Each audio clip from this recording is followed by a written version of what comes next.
Tidak boleh mengingkari jika terdapat perbedaan ulama. Misalnya kunut. Dua mazhab pakai kunut. Mazhab Syafi'i kunut, mazhab Maliki kunut. Mazhab Hanabila sama Hanafi tidak pakai kunut. Gak boleh yang pakai kunut mengingkari. Oh, itu yang tidak pakai kunut salah, bid'ah, gak boleh. Sebaliknya, yang pakai kunut, yang tidak pakai kunut tidak boleh mengingkari yang pakai kunut. Nah, itu namanya wala yungkaru al-mukhtalafu fih.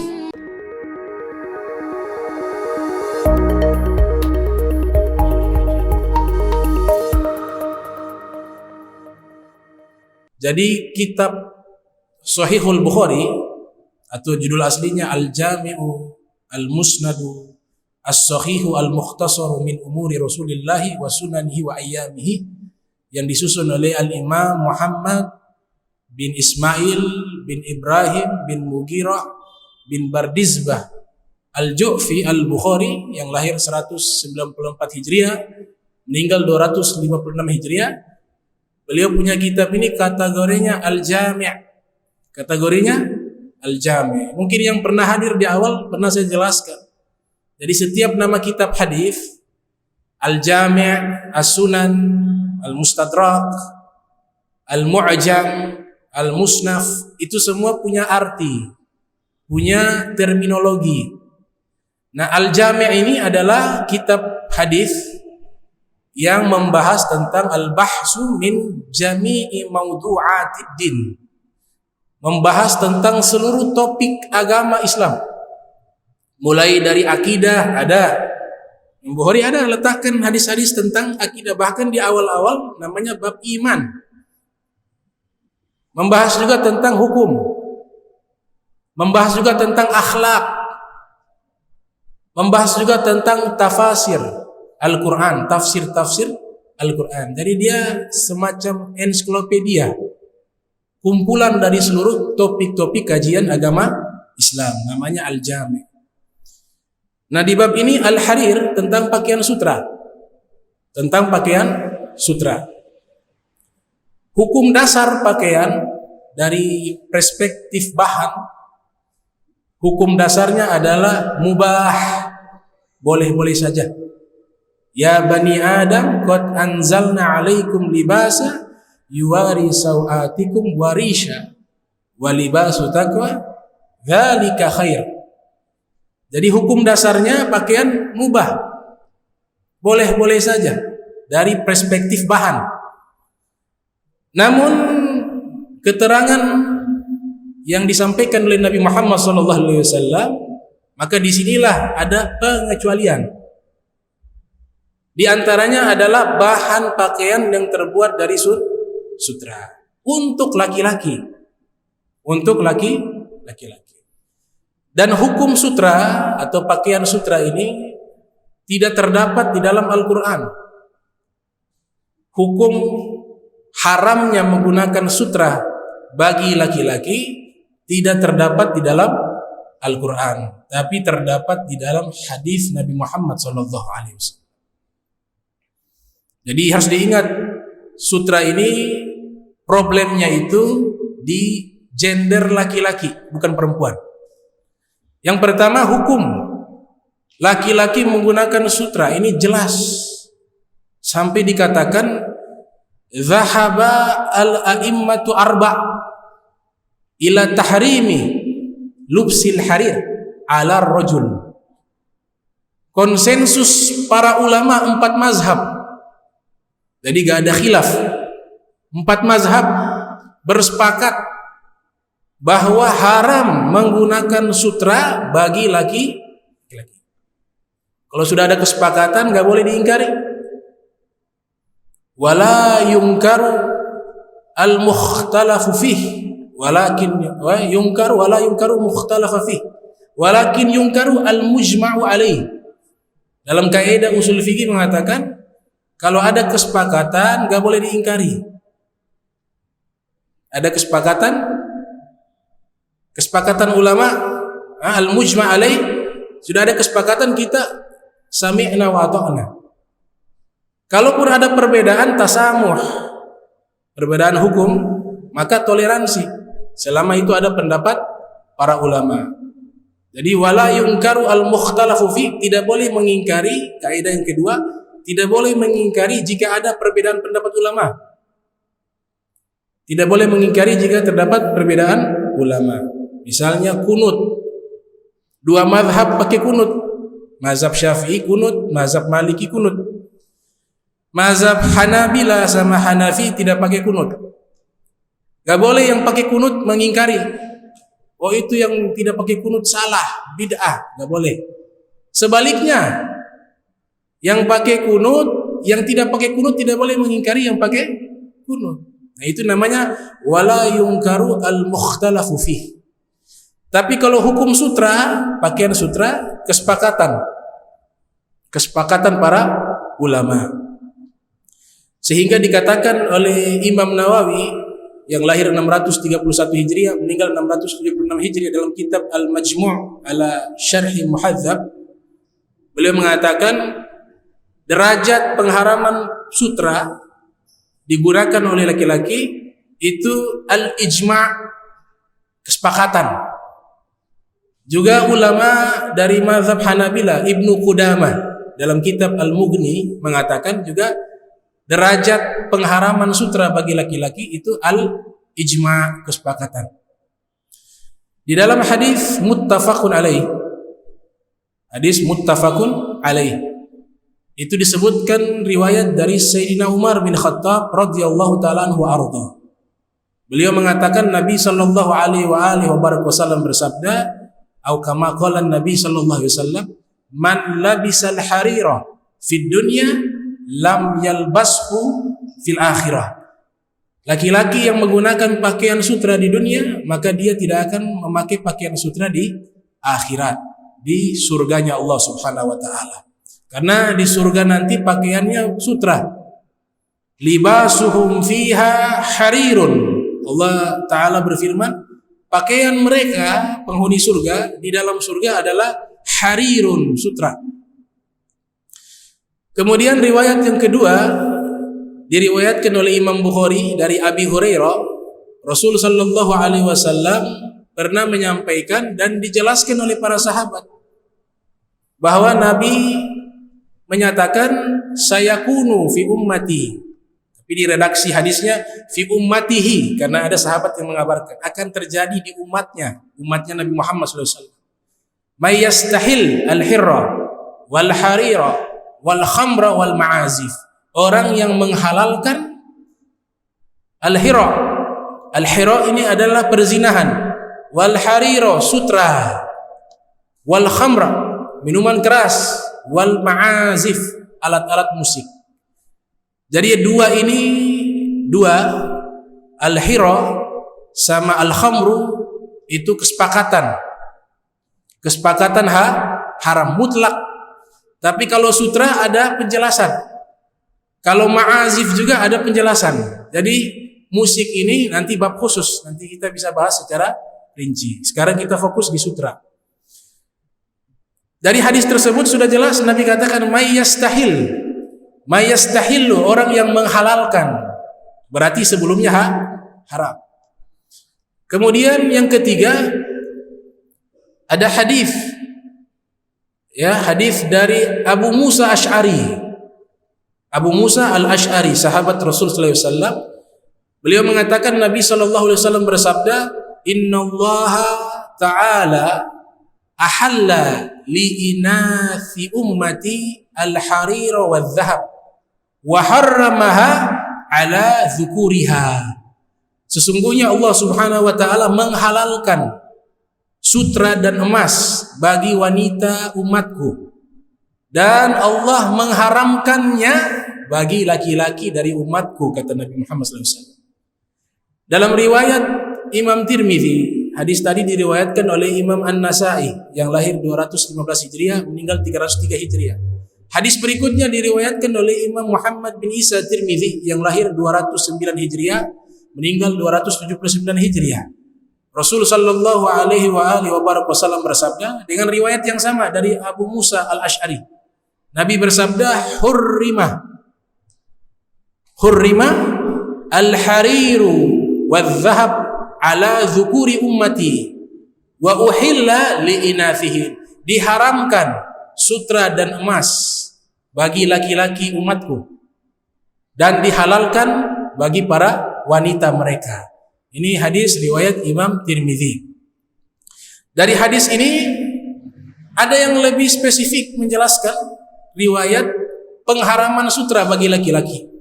Hadis diriwayatkan oleh Ibnu Majah, lahir 209 Hijriah, meninggal 273 Hijriah. Dari Imam Ali bin Abi Thalib karramallahu wajha. Imam Ali mengatakan pada suatu hari akhadha Rasulullah sallallahu alaihi wasallam harira bishimalih. Pada satu hari Nabi pernah memegang atau membawa sutra menggunakan tangan kirinya beliau. Wa dhahaba biyamini. Kemudian emas beliau memegang dengan tangan kanannya. Tsumma rafa'a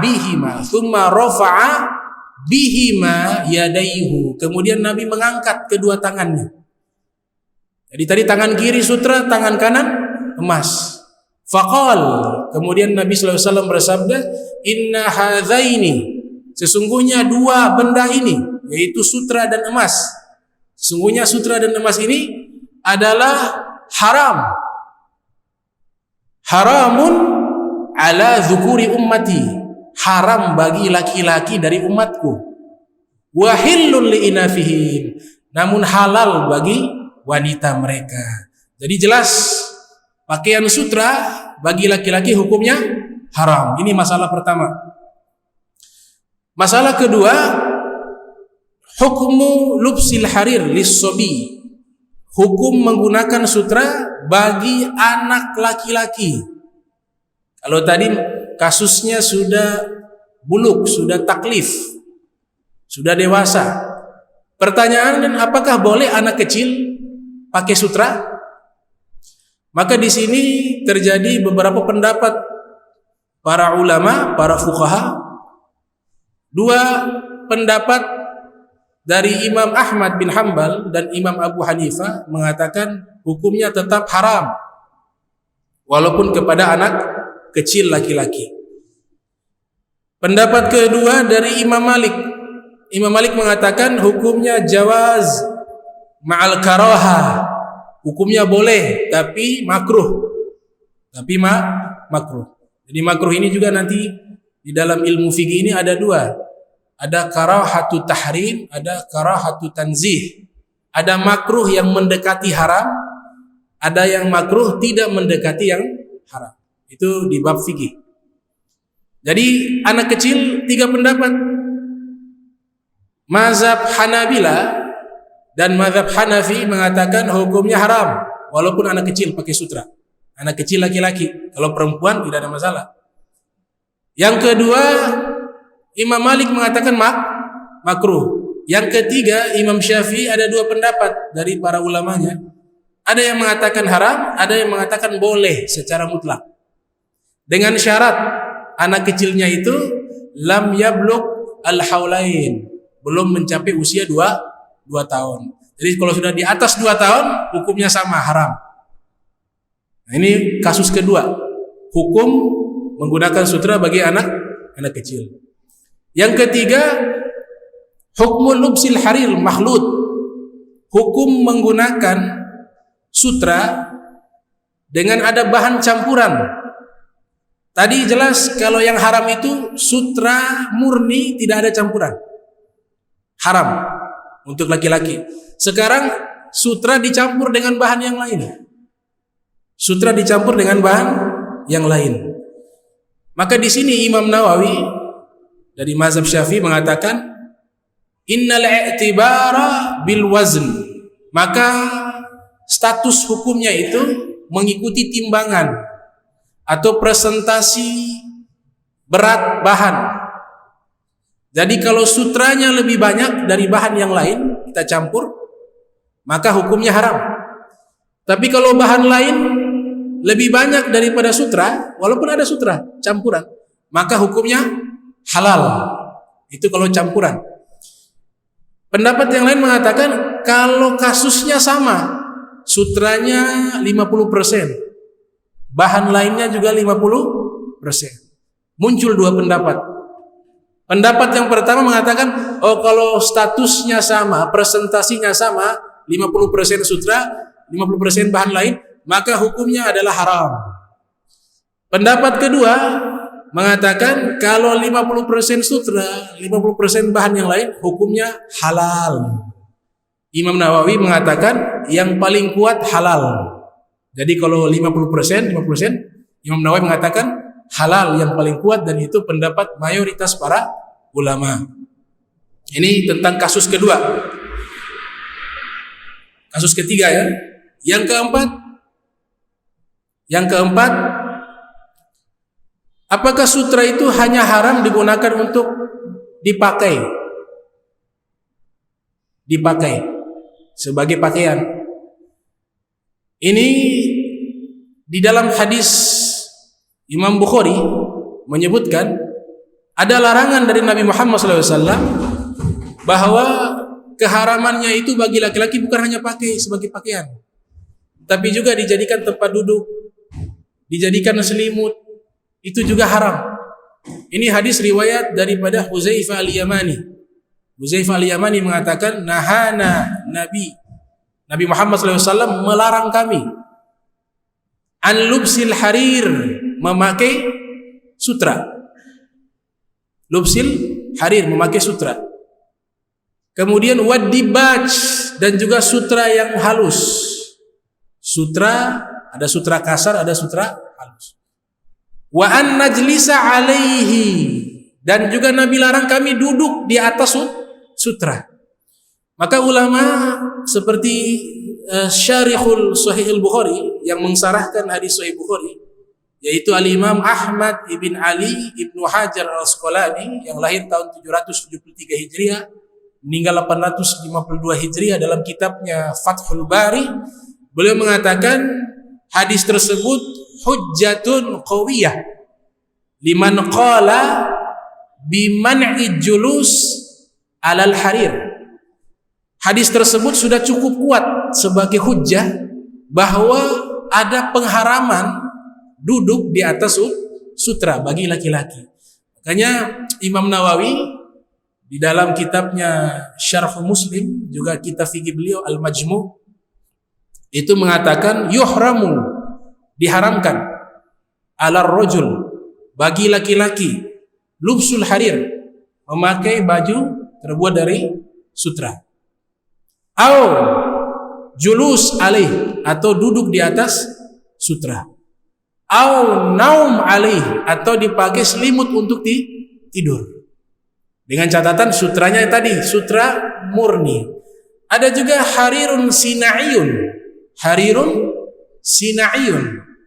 Jadi sutra sintetik, bukan sutra asli buatan. Maka ini beda hukumnya dengan sutra asli. Hukumnya boleh. Yang haram itu sutra asli yang terbuat dari kepompong, itu mengeluarkan serabut-serabutnya, air liurnya itu. Nah, itu kan dijadikan sebagai tenunan untuk dibuat pakaian dan lain sebagainya. Nah, itu yang namanya sutra yang diharamkan. Itu sutra yang diharamkan. Kemudian yang kelima tentang sutra, hukum al-hukmu fil lubsil harir lil marad awil hajah. Nah, ini yang kelima penting. Hukum menggunakan sutra bagi orang yang memang terkena penyakit atau ada kebutuhan hajah. Nah, ketika kena penyakit, ini kesepakatan para ulama mengatakan boleh. Karena ada sahabat, kalau tidak salah itu sahabat Zubair bin Awam dengan Sayyidina Abdurrahman bin Auf, itu pernah kena penyakit hikkah, gatal-gatal. Kemudian Anas bin Malik yang meriwayatkan hadis tersebut mengatakan, karena Rasul sallallahu alaihi wasallam rakhasa, Nabi sallallahu alaihi wasallam memberikan dispensasi kepada siapa? Li Zubair wa Abdurrahman bin Auf, kepada Zubair dan Abdurrahman bin Auf, memakai filubsi harir, memakai sutra, lihikatin bihima, karena kedua-duanya ada kena penyakit gatal.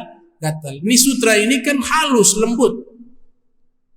Pakai itu pakaian, Nabi suruh dikasih dispensasi, mereka pakai untuk pengobatan. Ini 3 mazhab sepakat. Jadi mazhab Syafi'i sepakat boleh bagi orang sakit. Mazhabnya Hanafi juga sepakat boleh. Ahmad bin Hanbal juga mengatakan boleh. Imam Malik syaratnya yang pertama, sakitnya ini benar-benar bisa sembuh dengan sutra. Sudah diteliti, oh ini penyakitnya ini hanya bisa hilang dengan sutra. Tapi kalau sifatnya spekulatif, masih dugaan, maka belum bisa dipakai. Yang kedua, ukurannya tidak boleh lebih dari 4 jari sutra tersebut. Karena ada riwayat dari Sayyidina Umar bin Khattab itu mengatakan bahwa Nabi membolehkan sutra itu ila maudhi'a isba'ain, dibolehkan kalau tempatnya 2 jari, lebarnya sutra 2 jari, au thalath atau 3 jari, au arba atau 4 jari, selebihnya tidak. Nah ini menurut mazhab Malikiyah. Mazhab Malikiyah mengatakan boleh bagi orang sakit dengan syarat tadi 2. Tapi kalau 3, jumhur mengatakan tidak pakai syarat. Kalau sakit pakai itu boleh. Sakit pakai sutra boleh bagi laki-laki.